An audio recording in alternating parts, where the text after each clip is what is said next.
I was studying my Bible in Matthew chapter 11 verse 3. He said, are you the one that is to come, or should we expect another? So I paused. Why will a man of God ask this kind of a question? And I realized that there can be a point where a man can be overwhelmed. When the enemy is after you, when the enemy is trying their best to destroy you, when the affliction is rising, when you are passing through difficulties, there are some times that it will be as if God has forgotten you. But God has not forgotten you, no matter what.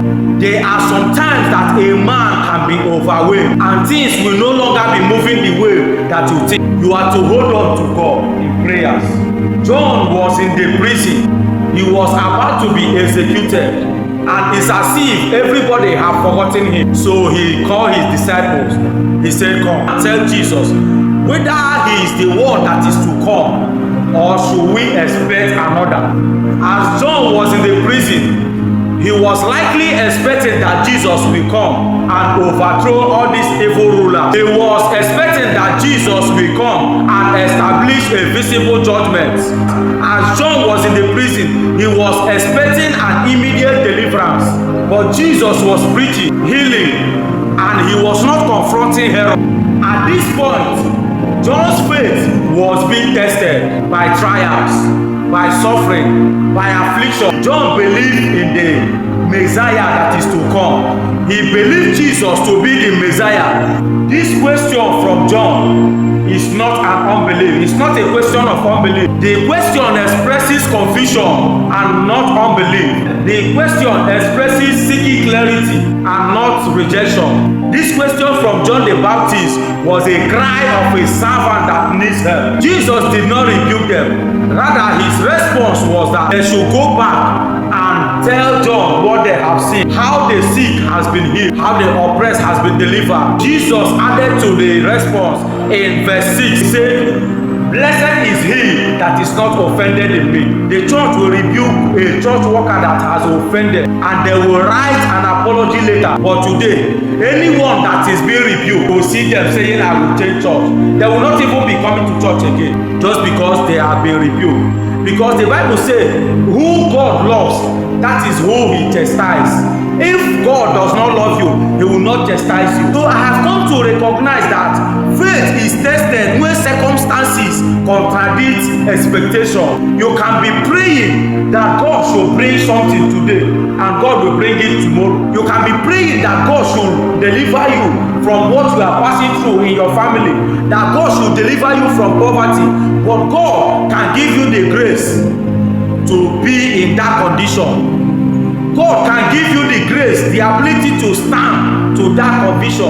That is where your faith is being boosted. Sometimes God's timing does not match our human expectations. We can be expecting that it should happen today, but it will happen tomorrow. It does not mean that God has failed. That is not always a sin. It can be an invitation for a deeper knowledge. Confusion is an invitation to a deeper understanding. You see what happens to John. When John was in pain in the prison, he took his message to Jesus directly.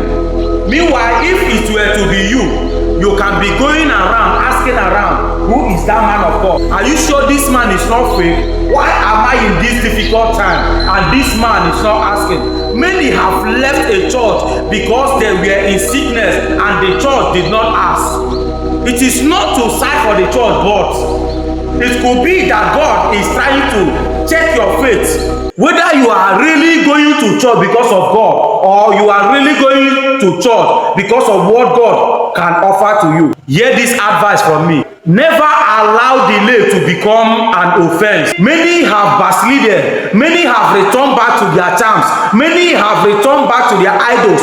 Many have run out of church just because their own timing did not match with the timing of God. Be patient. Be patient with God. It will surely come to pass, because your timing might not align with the divine timing. Your prayer should be, God, open my eyes to know what you are working for me. Open my eyes to know. Give me strength to stand and wait for you. The story of John the Baptist in the prison taught me you have to learn not to judge God's faithfulness by your present suffering, but judge him by his eternal purpose in your life. Because if you judge God's faithfulness in your life based on what you are passing through now, you are going to miss it and you are going to dabble into sin. Isaiah 40 and verse 28, he said, have thou not known, have thou not heard, that the everlasting God changeth not, he fainteth not, he will not see you and change. He has said it, it will come to pass.